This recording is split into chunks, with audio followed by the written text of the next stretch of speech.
Hey YouTube, Kira Twig here, bringing you all my Worm Yu-Gi-Oh! Deck profile for May 2020. This is by far one of the ugliest Yu-Gi-Oh! Decks by far from all the different Yu-Gi-Oh! Cards we've gotten throughout the years. The focus of the Worm deck uses the different flip effects for the Worm monsters, along with them being a reptile type deck, and using all the different worms to create their main boss fusion monster, which is Worm Zero, that gains different effects based on how many worm monsters you use for the fusion. It's definitely an interesting deck altogether with the play style, how it runs. Definitely wanted to do an update for it. I can't even remember the last time I've done an update to the Worm deck, and maybe there are some people that don't even know about this deck's existence. But without further ado, let's go ahead and get started with the deck profile. So for the actual worm monsters vary with all the different ones having a different letter of the alphabet for their name. So we'll start with the main ones being Worm Zex. We run 3 of this card. It works with Worm Yagen. When this card is normal summon, you can send one reptile type worm monster from your deck to the graveyard. If you control a face-up Worm Yagen, this card cannot be destroyed by battle. So the two just work very, very well together. Being able to send your Yagen for the setup is your main play to go on, and then relying on this card and also your Worm Yagen for a good amount of the different plays you do in the deck. So you definitely need 3 Worm Zex for that play setup, and being one of the more stronger worms in the deck can definitely be a true powerhouse to rely on as well. With the other one being Worm Yagen, which we also run 3 of. With this one, if the only monster you control is Worm Zex, you can special summon this card from your graveyard in face down defense position. If you do, remove it from play when it is removed from the field. And when this card is flipped face up, select one face up monster your opponent controls and return it to the owner's hand. So the return effect is definitely a lot better than a lot of different destruction effects that you can do with a bunch of different decks, just because you can rely on that bounce effect and then also reuse it with the setup, just easily being you normal summon your Worm Zex, sending Yagen, setting up Yagen onto the field, and then having the wide variety of traps in the deck that can help to flip up the different worm monsters, gaining their additional effects, and having both your Worm Zex and Worm Yagen be level 4 monsters, easily be able to overlay with them for Exceed plays or use them for Link plays, you name it. So you definitely want to run 3 of both of these cards just to have those numbers perfect for the consistency of both of them also in the deck. For more of the, I would say, just search power, I also run 3 Worm Carderos. With this one, you add 1 level 4 or lower reptile type worm monster from your deck to your hand when it's flipped. So even if you just open up Worm Carderos, you're able to sit on this card with the flip of Worm Carderos and then being able to add your Worm Zex to your hand. And it doesn't have that high of a defense, so more than likely it's also going to be destroyed. But giving you that search for your Worm Zex then gives you the Yagen setup as well. So just being able to open up the 1 Worm Carderos is just another good option to rely on, or even just being able to flip it up yourself if your opponent doesn't attack and destroy it. Being able to use that search for the additional monster, even if you don't have the only Worm Zex field setup play, you can still go for the overall setup with Worm Carderos and rely on the additional monsters you already have on the field as well along with this card. And that's it for the big numbers for the level 4 ones. For some of the lower number worm monsters, I also run 2 Worm Links. During the each end phase of this card's face up, you draw 1 card. So it's just draw power in the deck altogether, being able to draw additional cards as long as this card remains on the field after it was flipped face up, which a lot of times with your opponent's monsters, they're going to try and destroy this monster. So you want other options just to either, set it up before the end phase on the field and then just be able to flip it face down, which we'll go over when we get to the trap cards in the deck as well. I don't run 3 Worm Links. There's not as consistent of a card since it has to be face up to get the draw power, but still a very good additional draw power you can use with the deck. But still, like I said, you have to have that specific play to open it up, which a lot of the other plays we run in the deck with Carderos, Yagen, and Zex is just a lot more consistent altogether.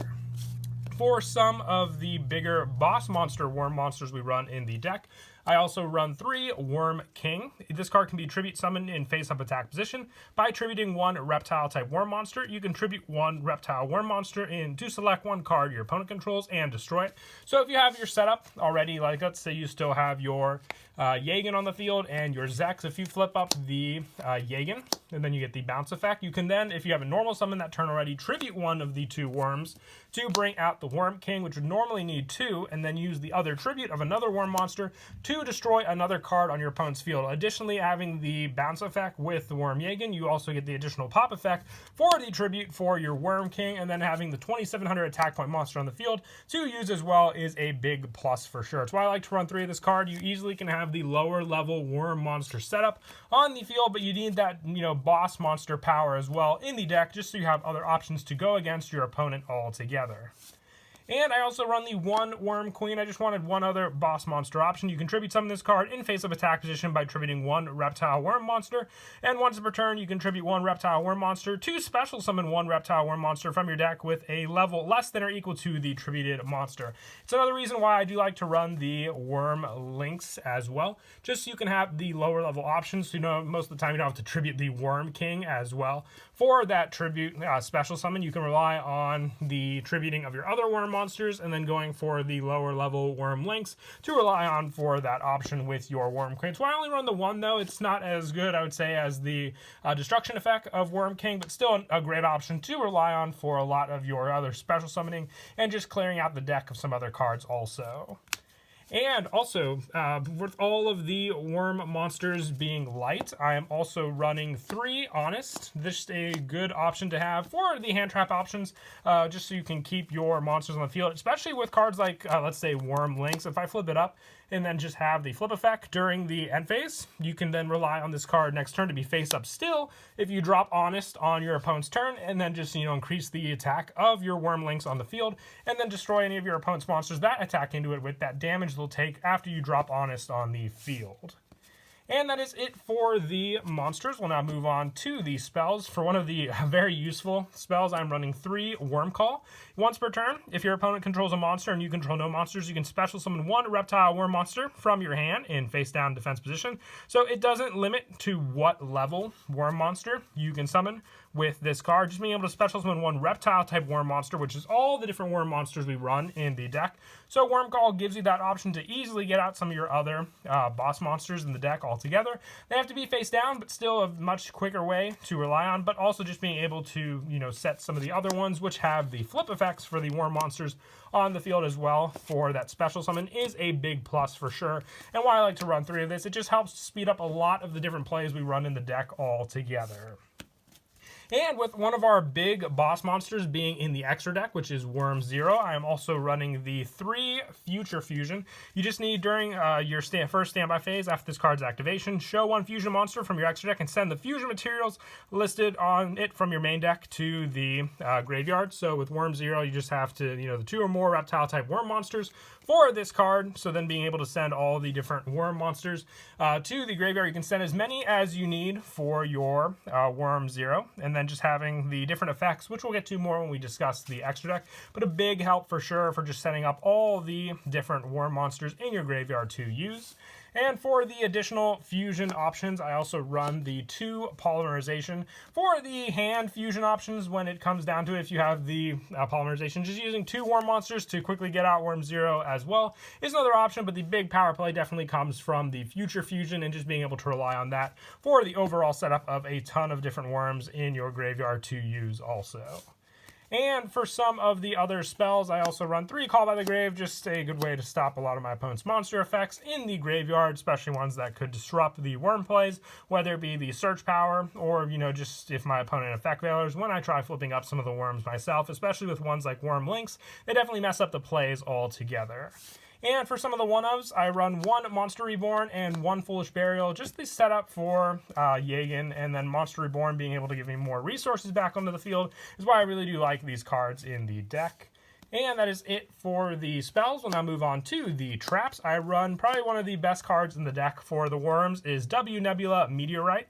I honestly think, according to the Duel Terminal lore with W Nebula Meteorite, this is the meteor that they arrived onto the Duel Terminal world from and then invaded as one of the first antagonists in the Duel Terminal storyline.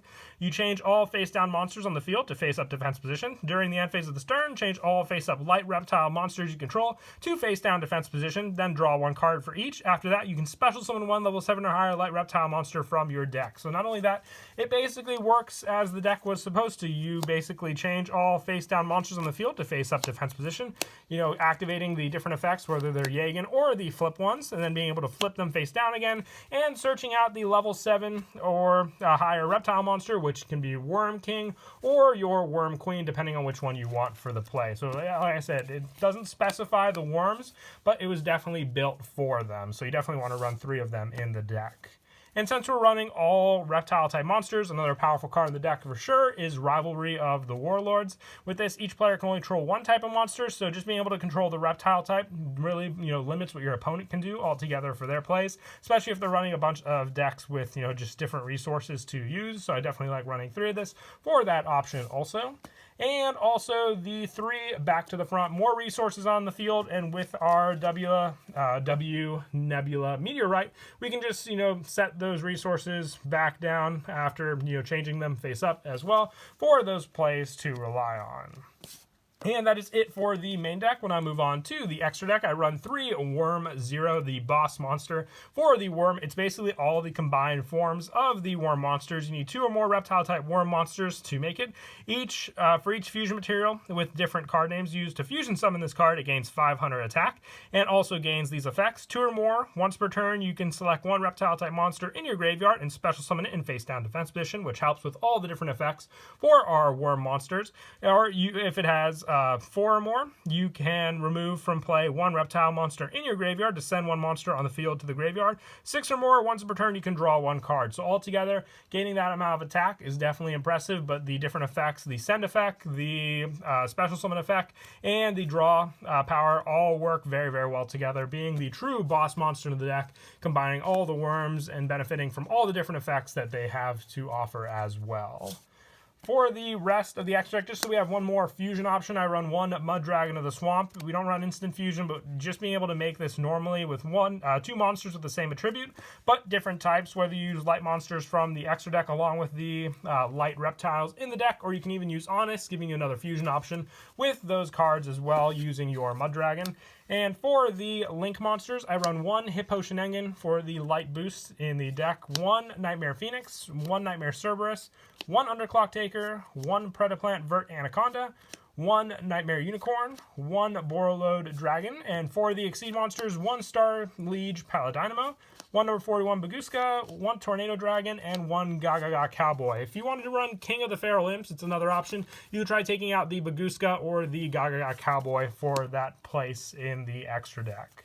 And for most of the plays, like I said, we've gone through the video, just the big setup you want to go for is having the Worm King on the field, which can easily be set up with your best trap in the deck, your W Nebula Meteorite, being able to set up the Zex and Yagen play to bounce the card, and then be able to reflip them face down, giving you the draw power along with the additional search, but also remembering you can activate your Worm Call on the field once per turn if your opponent controls a monster and you control none, being able to special summon that 1 additional, worm reptile monster from your hand face down is just another added plus 4 monsters on the field. Being able to set up more and more for that option on the field gives you more and more resources to use later on as well. But that is it for the deck profile. I hope you all enjoy the video. Definitely, like I said, one of the most random, ugliest decks out there. If you have a favorite of all the different worms, we have 26 in total. Definitely comment down below which one you think is the creepiest, for sure. I definitely do think, Worm Ugly, didn't use it in the deck, but is definitely up there along with Worm Zex for sure. But until next time, please don't forget to leave a like and subscribe. And Kira Twig out.